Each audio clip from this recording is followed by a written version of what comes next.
మాకు యారాడ్ అంటే ప్రత్యేకమైన పర్యాటక ప్రాంతం. మన వైజాగ్ బీచ్ ఫెస్టివల్లో యారాడ్ అంటే ఒక ప్రత్యేకమైన టాపు.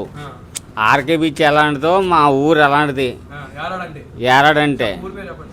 మా యారాడ్ ఊరిని దయచేసి ఆ పవన్ కళ్యాణ్ గారు పూనుకొని మా పర్యాటక ప్రాంతంగా సరిదిద్దారనేసి మేము మనస్ఫూర్తిగా కోరుకుంటున్నాం. ప్రత్యేకత ఏముంది మరి, మాకు మా చిన్నప్పటి నుంచి మా తాతల దాని నుంచి ఇదే ఊర్లో ఉంటున్నాం. మరి ఇప్పుడు వచ్చి మాకు స్పెషాలిటీస్ మాకు గవర్నమెంట్ ద్వారా ఏమీ రావట్లేదు. గంగవరం పోర్టు కట్టడం వల్ల మాకు చాలా ఇబ్బందులు జరుగుతున్నాయి. ఇక్కడ ధూళి వచ్చేస్తుంది, గంగవరం పోర్టు వల్ల మాకు ధూళి వచ్చేస్తుంది, ప్లస్ పౌడర్ వచ్చేస్తుంది. మాకు ఆరోగ్యంగా అనారోగ్యాలు ఎదురవుతున్నాయి. ఇప్పుడు జట్టి తయారు చేయాలని ప్లాన్ చేస్తున్నారు. జట్టి ఇక్కడ గ్రామస్తుల సహకారంతో ఏమి తీసుకోకుండా ఎవరినో గంగవరం తీసుకొచ్చి ఫిషర్మ్యాన్లు తీసుకొచ్చి గంగవరం పోర్టు కట్టడానికి ప్లాన్ చేసుకుంటున్నారు. మాకు ఇష్టం లేదు ఇది. యారాడ ఏపీ టూరిజం ప్లేస్ ఇది. ప్రతి ఒక్కరు టూరిజంకి చూడడానికి వస్తారు. అలాంటి ప్లేస్ని పట్టుకొని ఇప్పుడు ఫిషింగ్ హార్బర్ ఇక్కడ కట్టడానికి ప్లాన్ చేస్తున్నారు. ఆల్రెడీ అమ్మవారి గుడి హైలైట్ అయింది. ఇప్పుడు ఎన్ని ప్రజలు కట్టిన తర్వాత ఈ అమ్మవారి గుడికి కూడా ఇల్లు ఉండదు.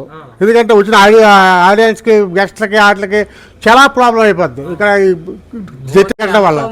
సార్ ఇప్పుడు మాము కూడా వచ్చిన గెస్ట్లు కూడా మేము ఏమన్నాం, ఎందుకంటే వస్తున్నారు, గుడి కాడికి వస్తున్నారు, దర్శనం చేసుకుంటున్నారు, వెళ్ళిపోతున్నారు. మాకు ఒక ఆనందం, తల్లి కోసం ఆనందం. ఇప్పుడు ఎన్ని కడితే ఇంకెవడండి వస్తుంది. వచ్చి పని వాళ్ళు వచ్చే వాళ్ళే ఇబ్బంది పెట్టచ్చు, వచ్చే వాళ్ళకి ఇబ్బంది, యారాడు వాళ్ళకి ఇబ్బంది. ఇప్పుడు యారాడు వచ్చిందాం కదా, యారాడు ఇలా చేశారనేసి మా ఊరికి చెడ్డ పేరు.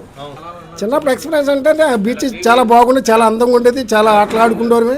ఆ బీచ్కి వెళ్తే ఆ బీచ్ పక్కనే ఉండాలనిపించింది. ఇప్పుడు బీచ్ చూస్తే చాలా భయంకరంగా తయారైపోయింది. బాగా అంటే ఏంటి సినిమా స్టైల్లో చెప్పాలా, రాళ్ళల్లో ఇసుకల్లో రాశాను ఇది ప్రేమ లేకని పాడాలా. మాకు ఏంటంటే ఈత ఆడుకోవడం, సరదాగా చేపలు పట్టుకోవడం, ఇలాగ ఇసుకలో దొరకడం, తాటికాయలు కొట్టుకోవడం, అలాగే బొప్పాయి పళ్ళు తినడం, మామిడి పళ్ళు తినడం, ఇది మాకు ఇది. ఇప్పుడు ఏమీ లేవు. తోటలన్నీ దేశముద్రులు అందరూ వచ్చి పెద్ద పెద్ద నాయకులు వచ్చి కొనేసి తోటలన్నీ కొనుక్కొని అన్ని కొట్టుకొని అన్నీ వెళ్ళిపోయారు. మాకు ఏమీ లేదు. ఇకంటే సొంతూరు ఉన్నామంటే ఉన్నాం అంతే. జూన్ 2 ఒకసారి మీరు రండి సార్. యారాడలో పండుగ అనేది, గుంచమాంగ పండుగ అనేది ఎలా ఉంటుంది అనేది అందరికీ కొడుతుంది. ఎక్కడ నేను జనాలు వచ్చి ఉంటుంది. ఈ పండుగ జరిగి 11 సంవత్సరాలు అయిపోయింది. సార్ 12వ సంవత్సరం చాలా ఫేమస్ గా ఉంటది.